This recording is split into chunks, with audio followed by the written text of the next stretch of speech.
Hello students, today we will be starting a new chapter of chemistry, the solid state. This is the first chapter of class 12 and this is going to be the first lecture for this chapter. And this lecture will be both in English and Hindi language ताकि किसी को समझने में problem ना हो. The topics covered in this lecture are solid and its various types, crystal lattice and unit cell. So now let's begin the chapter.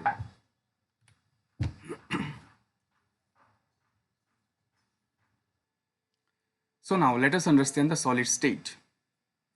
मैंने यहाँ दो सॉलिड मॉलिक्यूल ड्रॉ कर लिया है. तो जैसे कि ये मॉलिक्यूल सॉलिड स्टेट में है तो इन दो मॉलिक्यूल के बीच में बहुत ज़्यादा अट्रैक्शन होगा and this attraction we call the intermolecular attraction. और जैसे कि इन दोनों मॉलिक्यूल के बीच में बहुत ज़्यादा अट्रैक्शन है तो उनके बीच में जो डिस्टेंस है वो सबसे कम होगा. ठीक है, आप यहाँ सॉलिड का कॉम्पैक्ट स्ट्रक्चर देख सकते हो. नीचे का जो डायग्राम है, सॉलिड पार्टिकल्स के बीच में या एटॉम्स के बीच में बहुत कम स्पेस है या नेग्लिजिबल स्पेस है या है ही नहीं. ठीक है, तो ये जो कॉम्पैक्ट स्ट्रक्चर फॉर्म होता है सॉलिड का, इसीलिए सॉलिड रिजिड होते हैं और इनका जो वॉल्यूम और शेप है ये कभी चेंज नहीं होता है. We can not change the shape of the solid और इसीलिए इन सॉलिड का definite shape and definite volume होता है. ठीक है, इसीलिए उनका डेंसिटी भी ज़्यादा होता है and these are incompressible in nature. Okay, so now there are two different types of solid. One is crystalline solid, another is amorphous solid. आप क्रिस्टलाइन सॉलिड को देखो, all the atoms are placed in a fixed position.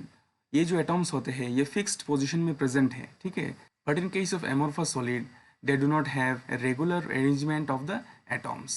Okay, so now we will distinguish between crystalline solid and amorphous solid. So this is the first distinguishing point. Next is what? These crystalline solids are known as true solids. ठीक है, but amorphous solids are known as superco-liquid or are pseudo solids. Okay, next, the crystalline solid have long range order of the constituent particles. अब इसका मतलब है ये जो constituent particles है उनके बीच में orderly arrangement है, ये बहुत दूर तक मेंटेन होता है. ठीक है, but in case of amorphous solid they have short range order. मतलब ये देखो, मान लो ये 3 एटॉम ऑर्डर में है लेकिन इसके बाद ऑर्डर डिस्टर्ब हो जाता है, सो इसीलिए इसको हम लोग बोलते हैं short range order.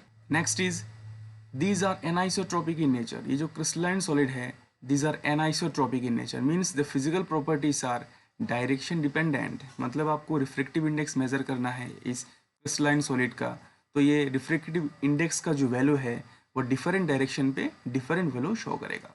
But in case of amorphous solid these are isotropic in nature. Isotropic का मतलब है the physical properties are direction independent. मतलब किसी भी डायरेक्शन पे आप मान लो इसका रिफ्रैक्टिव इंडेक्स मेजर कर रहे हो तो किसी भी डायरेक्शन पे आपको सेम वैल्यू मिलने वाला है. Next is they have sharp melting point. Crystalline solid में मेल्टिंग पॉइंट शार्प होता है, मतलब किसी भी फिक्स टेम्परेचर पे वो मेल्ट करेगा. लेकिन in case of amorphous solid they do not have sharp melting and boiling point. Okay, next is they undergo a plane cleavage when cut. ठीक है, इसको अगर हम लोग कट करेंगे तो we will get a plane cleavage और we will get a plane surface. But when we cut an amorphous solid we won't get a plane surface. हम लोग अगर एक एमोर्फस सॉलिड को कट करेंगे हमें एक प्लेन सरफेस नहीं मिलेगा. फॉर एग्जांपल, अगर हम लोग एक रबर है, एक रबर को कट करेंगे तो ये प्लेन सरफेस नहीं मिलेगी, यहाँ से प्लेन सरफेस नहीं मिलेगा. ठीक है, examples of crystalline solids are NaCl, quartz, zinc sulfide, etc. And examples of amorphous solid are rubber, glass, plastic.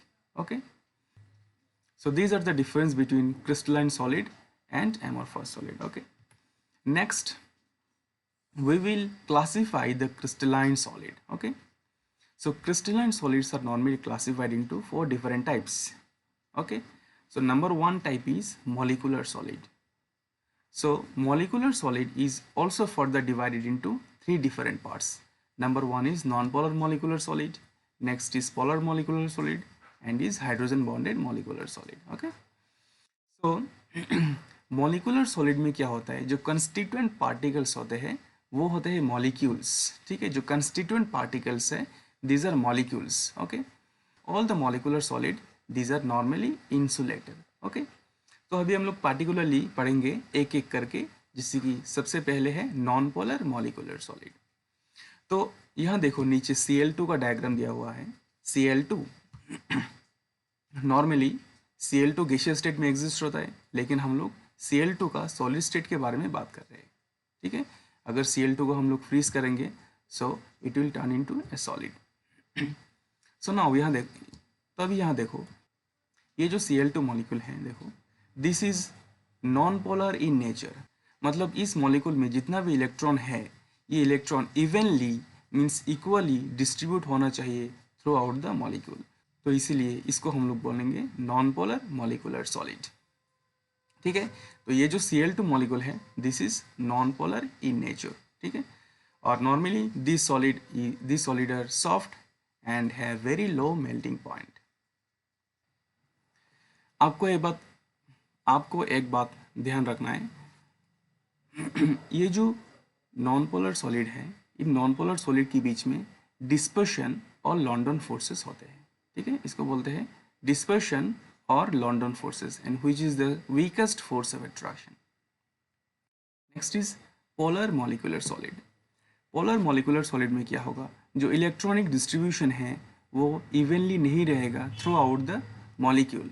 जैसे कि आप यहाँ देखो जो क्लोरीन है, क्लोरीन का कितना वैलेंस इलेक्ट्रॉन है, क्लोरीन हैव 7 वैलेंस इलेक्ट्रॉन, और out of this 7 valence electron 6 valence electrons are present in the form of a lone pair, and only one valence electron is participating in a bond with the hydrogen molecule। तो ये जो hydrogen molecule है इसका भी और एक electron है, और ये यहाँ Cl का एक इलेक्ट्रॉन और हाइड्रोजन का एक इलेक्ट्रॉन दोनों मिला के यह कोवलेंट बॉन्डिंग फॉर्म होता है, और बाकी जो Cl का 6 इलेक्ट्रॉन है they remain in the form of A lone pair. तो आप देखो हाइड्रोजन के साइड में इलेक्ट्रॉन की कमी दिखाई दे रही है, दैट मीन्स ये जो हाइड्रोजन का साइड है इसमें थोड़ा सा पॉजिटिव चार्ज जनरेट होगा, इसको हम लोग डेल्टा पॉजिटिव से डिनोट करते हैं। That means there is a partial positive charge over the hydrogen atom and there is a partial negative charge over the chlorine atom. तो ये क्या हो गया, ये हो गया पोलर मॉलिक्यूल, क्योंकि इसमें पोलरिटी डेवलप हो रहा है, पॉजिटिव और नेगेटिव पार्ट डेवलप हो रहा है। तो इसीलिए इस तरह का मॉलिक्यूल को बोलेंगे पोलर मॉलिकुलर सॉलिड। और पोलर मॉलिकुलर सॉलिड के बीच में डाइपोल डाइपोल इंटरेक्शन होते हैं, ठीक है। Next is hydrogen bonded molecular solid. Hydrogen bonded molecular solid में जनरली क्या होगा, हाइड्रोजन बॉन्डिंग होगा इन बिटवीन द मॉलिक्यूल्स। तो आप जानते हो वाटर फ्रीज करने के बाद जब ये आइस फॉर्म होता है तो उनके बीच में हाइड्रोजन बॉन्डिंग होते हैं। So this is the structure of ice, you can see. इसमें क्या होगा, देखो OH2 मीन्स H2O, ये जो H2 मॉलिक्यूल है इसके साथ और एक H2 मॉलिक्यूल हाइड्रोजन बॉन्डिंग कर रहा है, इसके साथ और एक H2 मॉलिक्यूल हाइड्रोजन बॉन्डिंग कर रहा है, इसके साथ देखो मतलब एक वाटर मॉलिक्यूल के साथ 3 वाटर मॉलिक्यूल हाइड्रोजन बॉन्डिंग कर सकता है। तो इसमें क्या है, जैसे कि इसमें हाइड्रोजन बॉन्डिंग प्रेजेंट है तो इसको हम लोग बोलेंगे हाइड्रोजन बॉन्डेड मॉलिकुलर सॉलिड। तो normally hydrogen bonded molecular solid are hard in nature, ठीक है। So this is the first type, the first type is molecular solid, okay. तो क्लासिफिकेशन ऑफ क्रिस्टलाइन सॉलिड में ये फर्स्ट टाइप कंप्लीट हुआ। Next number 2 is ionic solid. Ionic solid में क्या होगा, जो कंस्टिट्यूएंट पार्टिकल्स है वो आयन्स होते हैं, ठीक है। अब फिगर को देखो, एक एग्जांपल ले लेते हैं पहले, लेट्स से NaCl, ठीक है। Let's say NaCl, this is an ionic compound. तो ये जो NaCl है इसमें कौन कौन सा आयन है, Na+ है एंड Cl-। अगर हम कैलकुलेट करेंगे Na और Cl का साइज, नॉर्मली क्या होगा, Na का साइज होता है लार्ज, ठीक है, और Cl का साइज होता है स्मॉल। क्यों Cl का साइज छोटा होगा, क्योंकि Cl के बीच में आउटर मोस्ट शेल में इलेक्ट्रॉन ज़्यादा होते हैं और इनके बीच में जो इफेक्टिव न्यूक्लियर चार्ज है वो ज़्यादा होते हैं। So in the ionic solid there will be combination of 2 different ions, one is cation, another is anion. So this is how cations and anions are arranged together to form an ionic solid, okay। और आयनिक solid में जो cations और anions होते हैं इनके बीच में electrostatic force of attraction होता है। इसका और एक नाम है कोलम्बिक फोर्स ऑफ अट्रैक्शन। ठीक है, ये आयनिक सॉलिड जो है these are normally hard and brittle. ठीक है, हार्ड होते हैं और इनको हम लोग ब्रेक कर सकते हैं। और एक बात आपको याद रखना है, आयनिक सॉलिड जो है these are normally insulator, means ये सॉलिड स्टेट में इंसुलेटर है। ठीक है, ये कंडक्ट नहीं करेगा इलेक्ट्रिसिटी। वाई कंडक्ट नहीं करेगा? Because the ions are immovable. Ions can not move from one position to another position. But अगर हम लोग इसको मेल्ट करेंगे, आयनिक सॉलिड को अगर हम लोग मेल्ट करेंगे या इसको एक्वस सोल्यूशन में कन्वर्ट कर लेंगे, बट अगर हम लोग आयनिक सॉलिड को मेल्ट करेंगे तो आयन्स मूव करेगा और हमें कंडक्टिविटी मिलेगा। और नहीं तो हम लोग क्या कर सकते हैं, अगर आयनिक सॉलिड को हम लोग वाटर में डाल देंगे, NaCl को वाटर में डाल दो, distil water normally electricity conduct नहीं करता है, तो अगर NaCl डाल दो तो इसके बीच में क्या होगा, आयन्स आ जाएगा Na+ एंड Cn-, तो ये जो वाटर है इसमें इलेक्ट्रिसिटी कंडक्ट करेगा। Means ionic solid in solid state they do not conduct electricity, but in aqueous state and molten state they will conduct electricity. Means in aqueous state and molten state they behave like a conductor. Next is metallic solid. Metallic solid में क्या होता है, आप किसी भी metallic solid का example ले लो। मान लो मैं एग्जांपल ले लिया सोडियम का। Sodium is a metallic solid. इसका एटॉमिक नंबर कितना होता है, 11 होता है। ठीक है, तो अगर एक सोडियम का स्ट्रक्चर देखेंगे तो फर्स्ट शेल में कितना इलेक्ट्रॉन होगा, फर्स्ट शेल में होगा 2 इलेक्ट्रॉन। नेक्स्ट शेल में कितना होगा, नेक्स्ट शेल में होगा टोटल 8 इलेक्ट्रॉन। एंड थर्ड शेल में कितना होगा, थर्ड शेल में होगा ओनली 1 इलेक्ट्रॉन। ठीक है, तो ये जो वैलेंस इलेक्ट्रॉन है, ठीक है, which is present in the valence shell. अब वैलेंस शेल को छोड़ दो, वैलेंस शेल को छोड़ के अंदर में जितना भी शेल है अलॉन्ग विद द न्यूक्लियस, वो कहाँ रहते हैं, वो एक कर्नेल फॉर्म करते हैं जिसको हम लोग बोलते हैं कर्नेल्स। ये जो पॉजिटिव दिखाई दे रहा है these are known as kernels. ठीक है, these are known as kernels. तो सिर्फ वैलेंस शेल को छोड़ के ये कर्नेल्स फिक्स्ड पोजीशन में प्रेजेंट होते हैं। ठीक है, और ये जो वैलेंस शेल में जितना भी इलेक्ट्रॉन है they delocalize from their original position. मतलब देखो यहाँ जो इलेक्ट्रॉन्स होते हैं ये मूव कर सकते हैं फ्रॉम देयर पोजीशन। ये जो वैलेंस इलेक्ट्रॉन है they can move from their original position. तो हम लोग बोलते हैं देखो हर एक एटॉम, यहाँ बहुत सारा एटॉम है, हर एक एटॉम अगर एक एक इलेक्ट्रॉन करके छोड़ देगा तो इसमें बहुत सारा इलेक्ट्रॉन होगा। ठीक है, मेटेलिक सॉलिड में क्या होगा, बहुत सारा इलेक्ट्रॉन होगा। तो इसीलिए हम लोग इसको बोलते हैं सी ऑफ डीलोकलाइज्ड इलेक्ट्रॉन। ठीक है, sea of delocalized electron means metal में बहुत सारा इलेक्ट्रॉन मिलता है। ठीक है, and this presence of electrons leads to the conductivity of the metallic solid. ठीक है, and remember metallic solids are conductor in solid state as well as in molten state. अभी कोवलेंट और नेटवर्क सॉलिड के बारे में discuss करेंगे। This is the fourth type of crystalline solid. तो covalent और नेटवर्क सॉलिड में क्या होता है, जो कंस्टिट्यूएंट पार्टिकल्स होते हैं वो होते हैं एटम्स, और उनके बीच में क्या होता है, कोवलेंट बॉन्डिंग होते हैं। ठीक है, ठीक है, normally these are hard but exceptions are there. ठीक है, and normally these are insulators, also we have some exceptions here. Okay, this is the structure of the diamond. ठीक है, तो यहाँ देखो ये जो एटम है, ये जो एटम है this is the carbon atom, and this carbon atom is bonded to 4 different carbon atom. ठीक है, और as you know what is the valency of carbon, the valency of carbon is 4। That means we have 4 different electrons present around the atom. So ये जो atom है इसके साथ जो 4 different electrons होते हैं वो 4 डिफरेंट एटम के साथ बॉन्डेड किया हुआ होता है। तो सिमिलरली इस एटम को भी देखो, this atom is also bonded to 4 different atom. ठीक है, तो इसमें क्या होगा, फ्री इलेक्ट्रॉन नहीं होते। क्यों इसमें फ्री इलेक्ट्रॉन नहीं होते, क्योंकि इनके बीच में जितना भी इलेक्ट्रॉन्स होते हैं all of them are participating in the bond formation. तो इसमें एक्स्ट्रा इलेक्ट्रॉन और नहीं होता है। ठीक है, तो अगर इसमें एक्स्ट्रा इलेक्ट्रॉन नहीं है तो ये इलेक्ट्रिसिटी कंडक्ट नहीं करेगा। ठीक है, बट आप ग्राफाइट के स्ट्रक्चर में देखो, this is also covalent and network solid, but इसमें इलेक्ट्रिसिटी कंडक्ट करेगा। क्यों करेगा, देखो आप किसी भी एटम को देख लो, फॉर एग्जांपल दिस, ये एटम देखो, this atom is bonded to 3 different atoms. ठीक है, this atom is bonded to 3 different atom. तो इसमें और एक वैलेंस इलेक्ट्रॉन रिमेनिंग है, इसमें और एक वैलेंस इलेक्ट्रॉन प्रेजेंट है।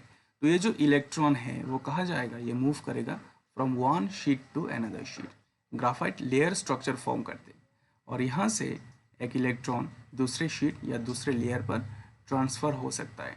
That means electrons from each and every atom, each and every carbon atom can move from their original position, and they can move from one sheet to another sheet, resulting the conductivity. So these are the four different types of the crystalline solid. Okay, next is crystal lattice and unit cell. Now what is crystal lattice? Crystal lattice is nothing but it is a three-dimensional arrangement of atoms in a space. मतलब atom का three dimensional arrangement को हम लोग बोलते हैं crystal lattice. Figure को देखो, इसमें क्या होगा, जितना भी एटॉम्स है वो थ्री डायमेंशन में खुद को अरेंज किया है, तो इसको हम लोग बोलते हैं क्रिस्टल लैटिस।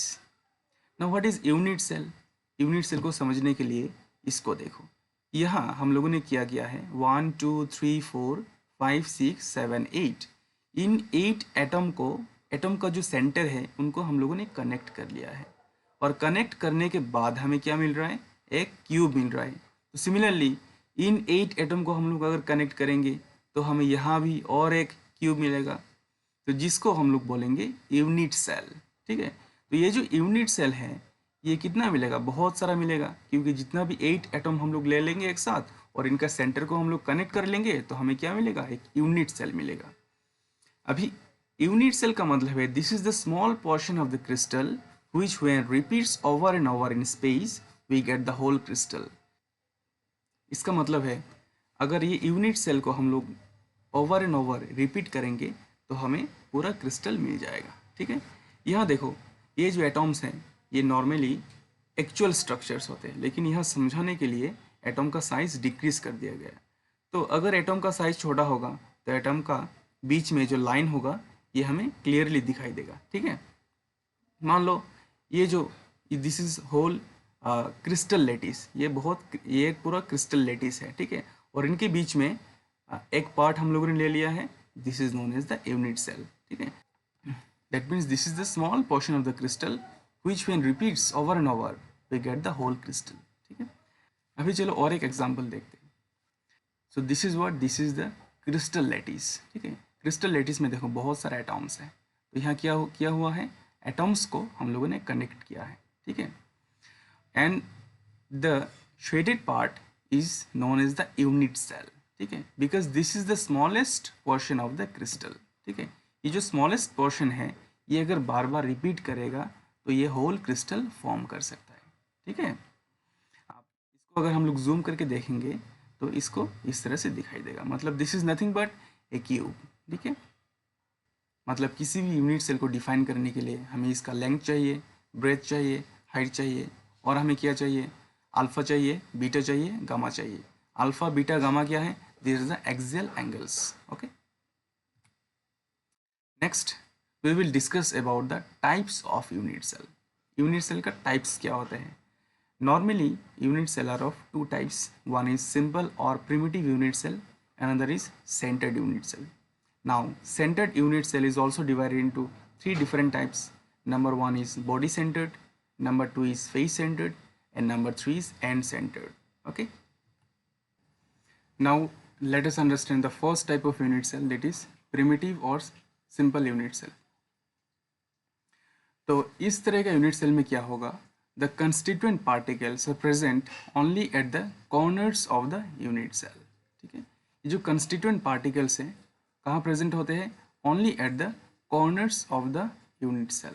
ठीक है, अभी आप actual position of atoms belonging to one unit cell इसमें देखो। ठीक है, this is the actual position of atoms. Unit cell को अगर हम लोग कट कर लेंगे तो यूनिट सेल के अंदर एटॉम इस तरह से अरेंज होगा। ठीक है, next is body centred unit cell. Body centred unit cell में क्या होगा, atoms are present at the corners, atoms are present at the corners along with the center of the unit cell. ठीक है, next is face centered unit cell. face centered unit cell में क्या होगा, the atoms are present at the corners along with the center of all the faces. ठीक है, या देखो atoms are present at the corners, corners में atom present है and the centre of all the faces. ठीक है, this is the face centre. So how many faces are there? Total there are 6 faces. This is 1, this is 2, this is 3, this is 4, this is 5 and this is 6. So these are the atoms present in all the 6 faces. Okay. Now next is end centered unit cell. End centered unit cell में atoms कहाँ रहते हैं? Atoms are present at the corners and at the center of any two opposite faces. ठीक है.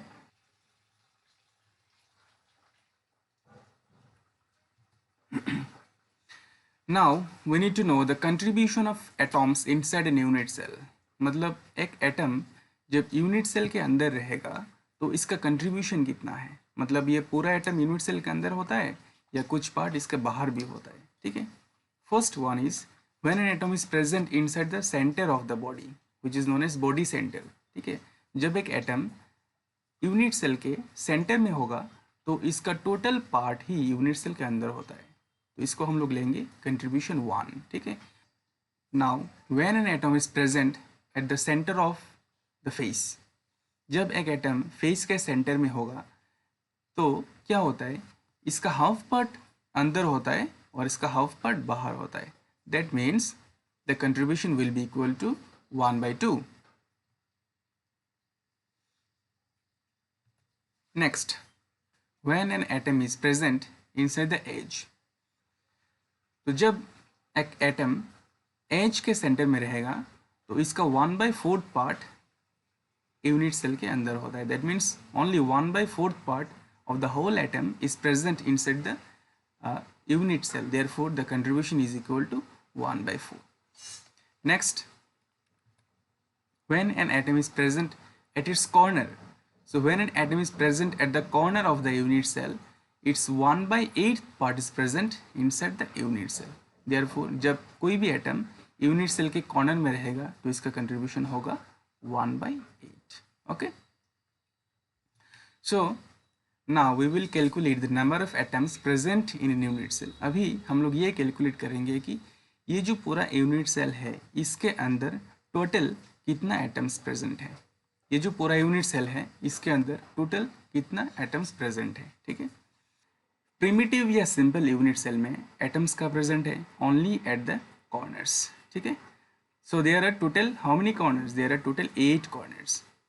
And as we know, when an atom is present at the corner of an unit cell, its 1/8 part is present inside the unit cell. So its contribution will be equal to 1/8. So therefore total only one atom is present inside the unit cell. Next is body centered unit cell.